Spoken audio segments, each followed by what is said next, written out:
tous, surtout enfin d'ailleurs également, disons, à ceux qui se joignent à nous en cet après-midi spécialement dédié au mieux vivre sa santé grâce au numérique. Est-ce que vous vous retrouvez dans ce titre, Robert Picard? Est-ce que c'est quelque chose justement qui a cette tournure suffisamment humaine pour que l'intervenant que vous êtes s'y retrouve, voire demande, exige un pupitre? Alors, je fais référence dans cette intervention à un rapport qui a été produit par le Conseil général de l'économie auquel j'appartiens. Et le titre du rapport, c'est « Bien vivre grâce au numérique ». Et il n'y est apparemment pas question de santé. Et j'observe que dans ce qui m'est proposé comme titre, on a rajouté la santé pour être bien sûr que dans cette intervention, je parlerai de santé. Et je crois que ça, c'est tout à fait caractéristique du fait que dans ce pays, contrairement au terme de health anglo-saxon qui couvre le médical et le sanitaire, le cure et le care, en France, quand on dit santé, il faut dire santé pour parler sérieusement de la santé. Et le bien vivre, ça serait moins sérieux. Eh bien, mon propos, c'est de dire un peu le contraire, que non, la santé, c'est sérieux, et la preuve, c'est que ça préoccupe le citoyen, avant de préoccuper le médecin. Et du coup, les outils technologiques qui se répandent dans la société trouvent aussi des fonctionnalités dans la santé, et ça, c'est intéressant. Alors, vous n'êtes pas, vous me le disiez tout à l'heure, professeur de santé, docteur en santé, vous êtes docteur en sciences des gestions, enfin de la gestion, et oui. donc ce regard, cette sensibilité est importante pour nous cet après-midi. On vous accompagne dans un sliding, il y a quelques exceptions qui ont été faites à cette double journée du zéro PowerPoint, et vous en faites partie. Je crois que le Pavlov est en Oui. vos mains, Oui. et vous en savez la maîtrise. Alors, ceci dit, je peux m'en passer, il y a simplement quelques images, et puis je laisserai peut-être la fin, vous me direz. Donc ce rapport Bien vivre grâce au numérique, et je propose d'aborder deux sujets. Premièrement, le contenu même du rapport en ce qui concerne le travail de veille international qui a été fait sur des sites internet en français et en anglais pour deux tiers des produits et services annoncés à travers la planète, et pour un tiers donc des sites qui parlent de projets technologiques et qui sont donc éventuellement des solutions de demain. On situe juste avant, le Conseil général de l'industrie, etc., de l'énergie. Oui. Alors c'est quoi c'est une structure qui... On connaît mieux les inspections générales, que ce soit l'inspection générale des finances, l'inspection générale des affaires sociales, s'agissant de la santé. Le Conseil général, c'est une structure qui fait de l'inspection générale aussi, mais qui par ailleurs développe des réflexions et produit des rapports sur soit des sujets d'actualité, on connaît le rapport Sartorius sur Peugeot, c'est un membre du CGIET, et également des rapports plus prospectifs comme celui-ci. Donc cette planche, je ne vais pas l'origine de l'étude que nous avons lancée, c'était, on nous parle de télémédecine, on nous parle de domotique pour les personnes âgées, on nous parle, mais les technologies et la santé, est-ce que derrière ces deux arbres-là, il n'y a pas une forêt? Ben oui, il y a une forêt. Et ce qui est présenté ici, c'est toutes les applications informatiques, sites internet, applications téléchargeables, etc., qui touchent à la santé. Et on voit qu'il y a une grande diversité de choses qui vont de l'activité physique à la rencontre, à la qualité de vie, l'hygiène de vie, les seniors, bien entendu, les médicaments. Voilà. Donc la santé au sens de ce rapport, le bien vivre, ça couvre tout ça. Donc... derrière, eh bien, ma foi, c'est tout un tas de mots qui ont été repérés dans des articles, dans la littérature, dans les journaux, autour de cette question de bien vivre qui vraiment est très très proche, englobe la notion de santé au sens où nous l'entendons. Les différents articles qui ont été identifiés sur les sites Internet ont été regroupés finalement en grands sujets qui vont de la représentation, du jeu des acteurs, c'est-à-dire comment les pouvoirs publics s'expriment sur cette question de santé et de bien vivre, quelles questions ils se posent, des questions de régulation finalement aussi de ces nouvelles technologies en santé, et puis les autres classements qui sont en dessous, de 2 à 6, rassurez-vous, je ne vais pas les parcourir un par un, portent sur des sujets qui sont le handicap, la bonne santé, le soulagement des problèmes de santé, des problèmes qu'on vit au quotidien, les comportements vertueux, faciliter la vie, développer, créer du lien. On sait que c'était un déterminant de la bonne santé, notamment avec l'âge, mais pas seulement. Et ensuite, le développement des capacités physiques. Voilà. Donc, ce qui est intéressant aussi, c'est que cette littérature va de sujets qui finalement sont très très proches de préoccupations de politique publique jusqu'à des sujets qui renvoient finalement aux pratiques individuelles, pour ne pas dire au comportement privé des acteurs et des citoyens. Donc, pour aller sur quelques points essentiels, parmi les enseignements majeurs de ces applications et de celles qu'elles véhiculent comme savoir ou comme élément, on a un poids très fort du psychosocial qui a été schématisé par les consultants qui travaillaient pour nous, par bien dans sa tête et bien dans son corps. Voilà ce que ces applications accessibles au public en général, et échappant, je dirais, à la gouverne de la faculté, voilà de quoi elles s'intéressent, à quoi elles s'intéressent en premier. Alors bien dans sa tête, parmi les articles cités en référence, il y a celui, par exemple, des adolescents dont on sait bien qu'ils ne vont pas volontiers se tourner vers le médecin ou vers l'hôpital, qu'ils restent entre eux, et de pouvoir dialoguer au travers d'un outil ou échanger avec un outil sur des comportements ou des soulagements, ou entre eux au travers des forums, c'est effectivement une solution qui a du succès. Alors bien dans son corps, ça renvoie à d'autres types d'applications, c'est précisément tout ce qui renvoie au suivi de ce que l'on fait, au comportement hygiénique en matière sportive, en matière de consommation alimentaire, qui renvoient très directement à la santé, mais qui ne sont pas nécessairement donc de la médecine. Alors, comme on parle de numérique, il faut parler aussi de technologie.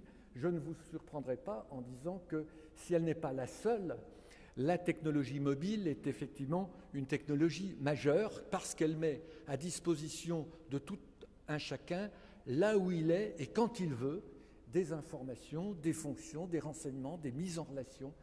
Et il est intéressant de noter que les applications mobiles pour la santé représentent en 2015 un marché de 6 milliards de dollars et que les applications mobiles de santé ont pratiquement doublé en nombre entre 2011, au moment mi-2011 où était fait l'étude, et mi-2012.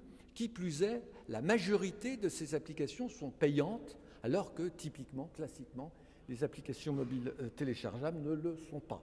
Alors en tant que ministère de l'économie, évidemment, la préoccupation de l'existence d'un marché solvable en santé, contrairement aux idées reçues, et je pense que ça intéressera évidemment les élus, les représentants des collectivités locales et les particuliers, il est intéressant de savoir que des choses peuvent se développer en dehors de la sphère traditionnelle.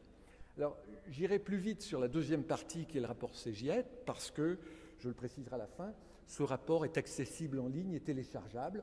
J'espère simplement vous donner envie de le lire. Voilà. Alors, premièrement, bien vivre.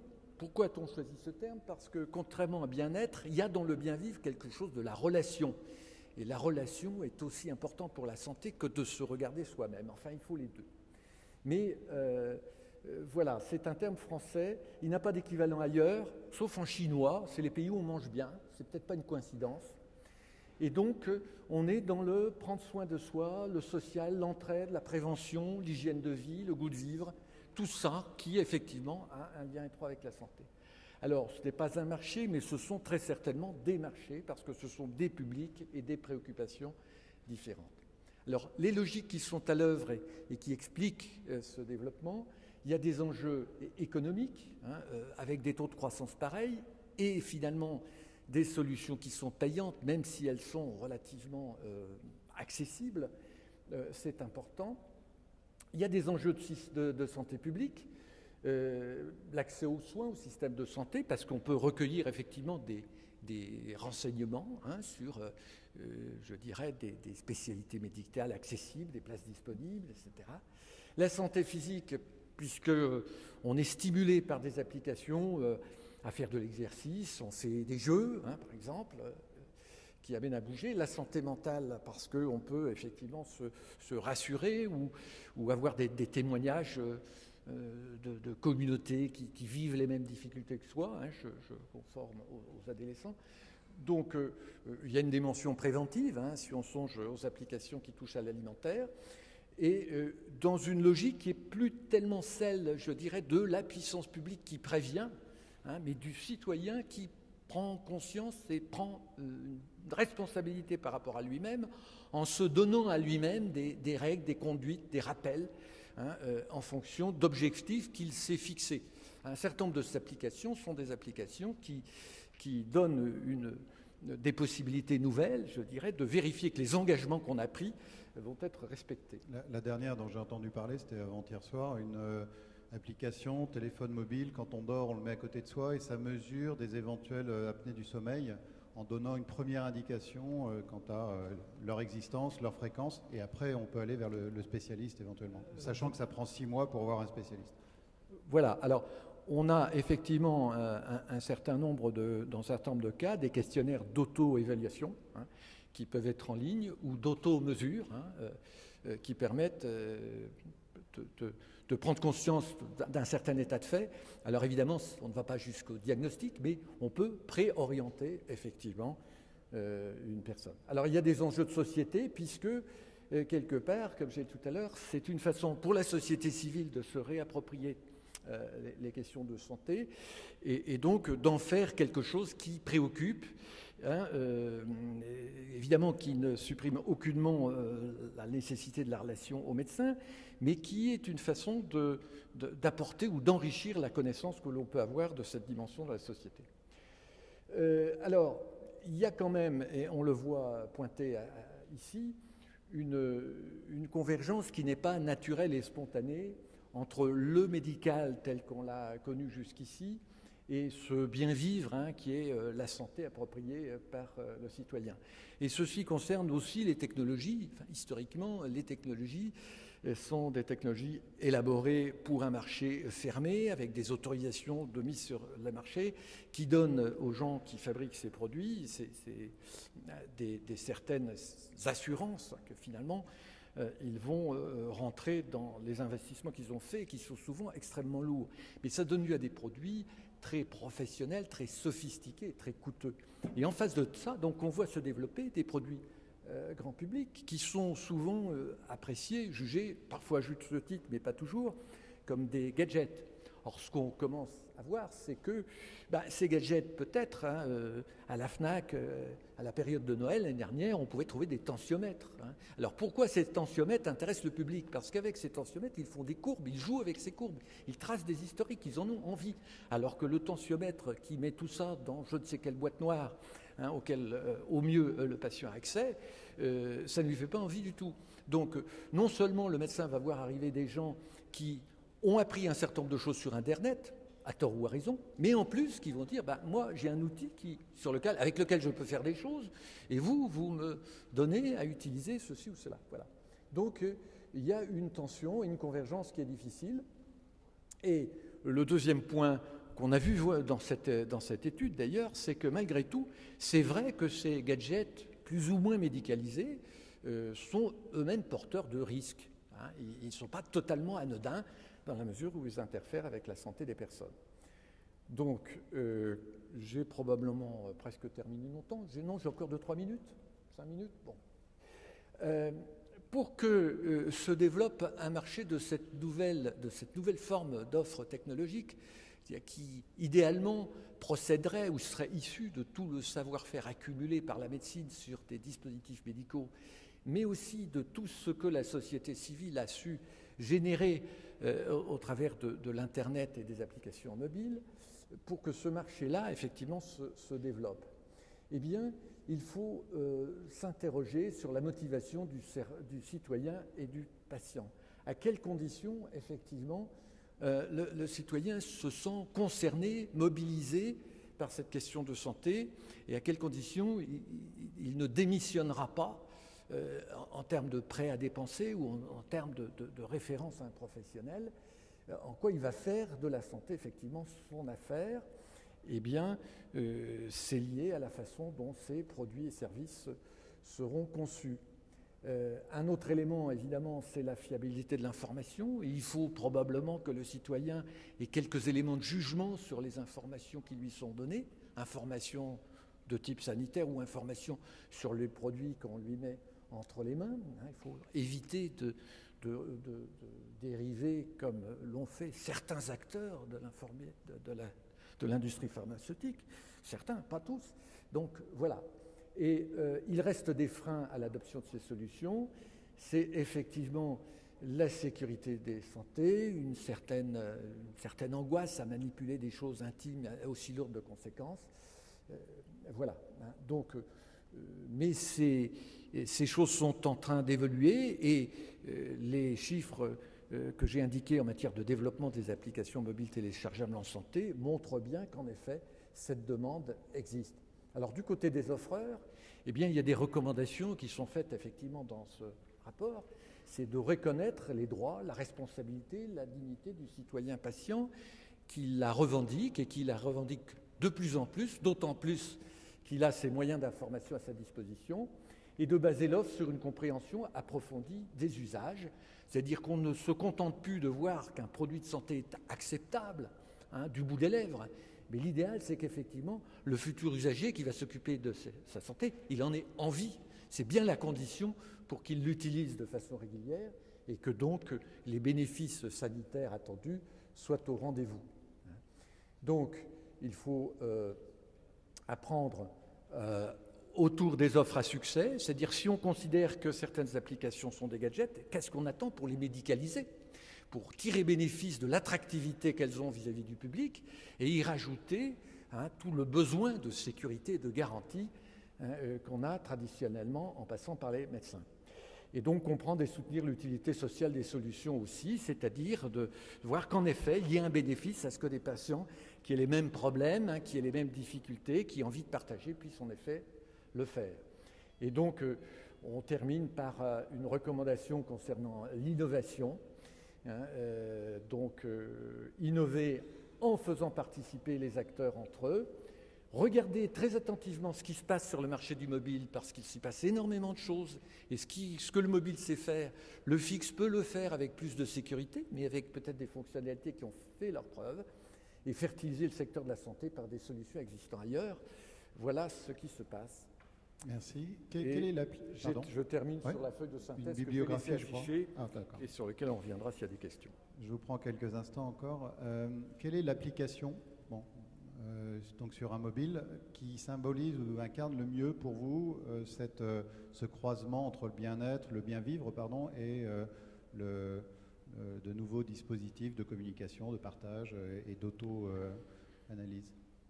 Eh bien, j'aurais envie de citer peut-être une application qui vient d'être annoncée en France il y a 2 jours et qui concerne une application dans laquelle chacun qui a envie de faire du jogging pour se maintenir en bonne santé peut s'inscrire sur un site, enregistrer grâce à son mobile ses performances physiques. 4 villes font partie de l'expérience et c'est un espèce de défi collectif qui est lancé. Les villes sont mises en compétition les unes avec les autres, donc on a quelque chose qui est à la fois tout à fait intéressant en termes de santé publique, parce qu'on recrute du monde qui va s'occuper effectivement de sa forme physique, et puis on joue aussi sur le phénomène d'entraînement, sur le phénomène social.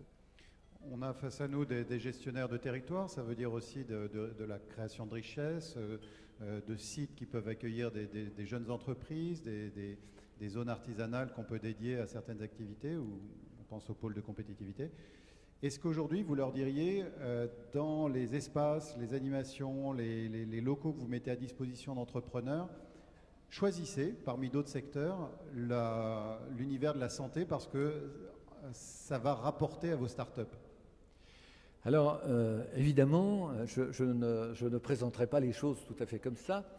D'une part, ça reste un secteur émergent. Par conséquent, c'est un secteur où, traditionnellement, la demande ne s'est pas exprimée, puisque la demande, c'était quoi?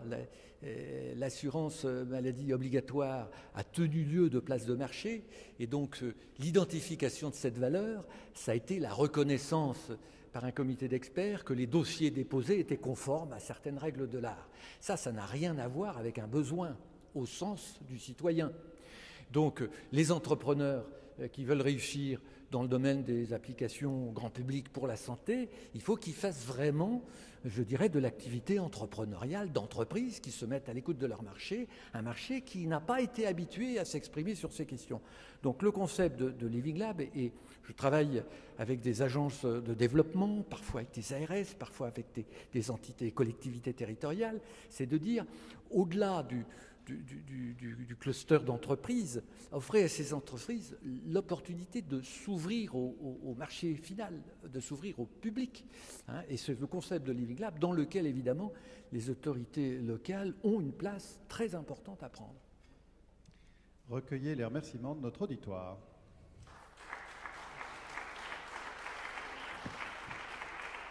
Alors, pour en savoir plus, vous avez le rapport CGIET que vous pouvez télécharger. Mais vous avez aussi, il a disparu, un livre... On l'a en mémoire. Tant pis.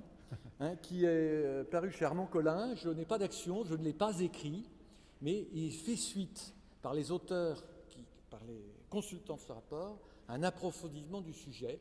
Et vous y trouvez toute une série d'applications extrêmement sympathiques. Alors le bonheur, c'est encore autre chose par rapport au bien vivre.